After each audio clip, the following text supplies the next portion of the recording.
تحریک لبیک یا رسول اللہ صلی اللہ علیہ وسلم کی لیٹسٹ نیوز کے لیے ببو ٹی وی کو سبسکرائب کریں، بیل آئیکن کو پریس کریں، ویڈیو کو لاسٹ تک ضرور دیکھیں، لائک کریں اور دوستوں کے ساتھ شیئر کریں۔ Thanks for watching. بسم اللہ الرحمن الرحیم۔ السلام علیکم ورحمۃ اللہ وبرکاتہ۔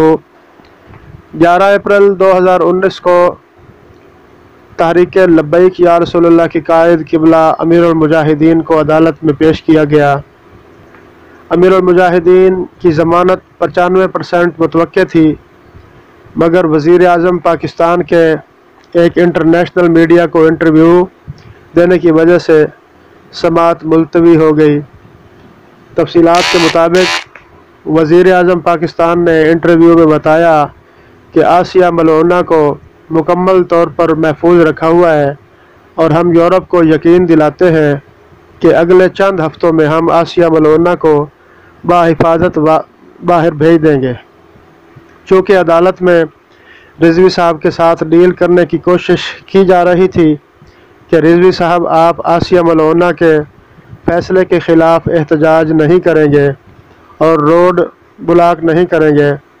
جب رضوی صاحب کو یہ خبر بتائی گئی کہ آسیہ ملعونہ ابھی پاکستان میں موجود ہے بقول وزیر اعظم کے، تو رضوی صاحب نے کچھ بھی لکھ کر دینے سے صاف صاف انکار کر دیا اور کہا کہ اس حساس مسئلے پر ہم پیچھے نہیں ہٹ سکتے، جس کی وجہ سے تاہم ڈیل فائنل نہیں ہوئی، اور آپ خود سمجھدار ہیں جب تک آسیہ ملعونہ کو ملک سے فرار نہیں کیا جائے گا اس وقت تک رضوی صاحب کی رہائی ناممکن ہے، کیونکہ قبلہ علامہ خادم حسین رضوی صاحب، پیر محمد افضل قادری صاحب اور دیگر قائدین و کارکنان کو بے قصور گرفتار کیا گیا، جن پر ابھی تک کوئی جرم بھی ثابت نہ ہوا۔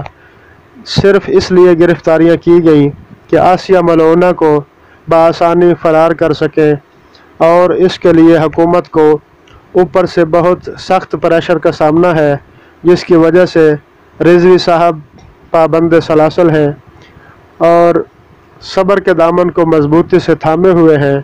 اللہ تعالیٰ صبر کرنے والوں کے ساتھ ہے اور اللہ تعالیٰ ظالموں اور ظلم کو پسند نہیں فرماتا۔ دعا ہے اللہ تبارک و تعالیٰ دین اسلام کو فتح نصیب فرمائے اور دین کے دشمنوں کو نیست و نابود فرمائے، آمین۔ لبیک لبیک لبیک یا رسول اللہ، تاجدار ختم نبوت، زندہ باد زندہ باد۔ ویڈیو کو لائک کریں، اپنے دوستوں کے ساتھ شیئر کریں۔ ملتے ہیں ایک نئی ویڈیو کے ساتھ، تب تک کے لیے اجازت دیں۔ اللہ حافظ۔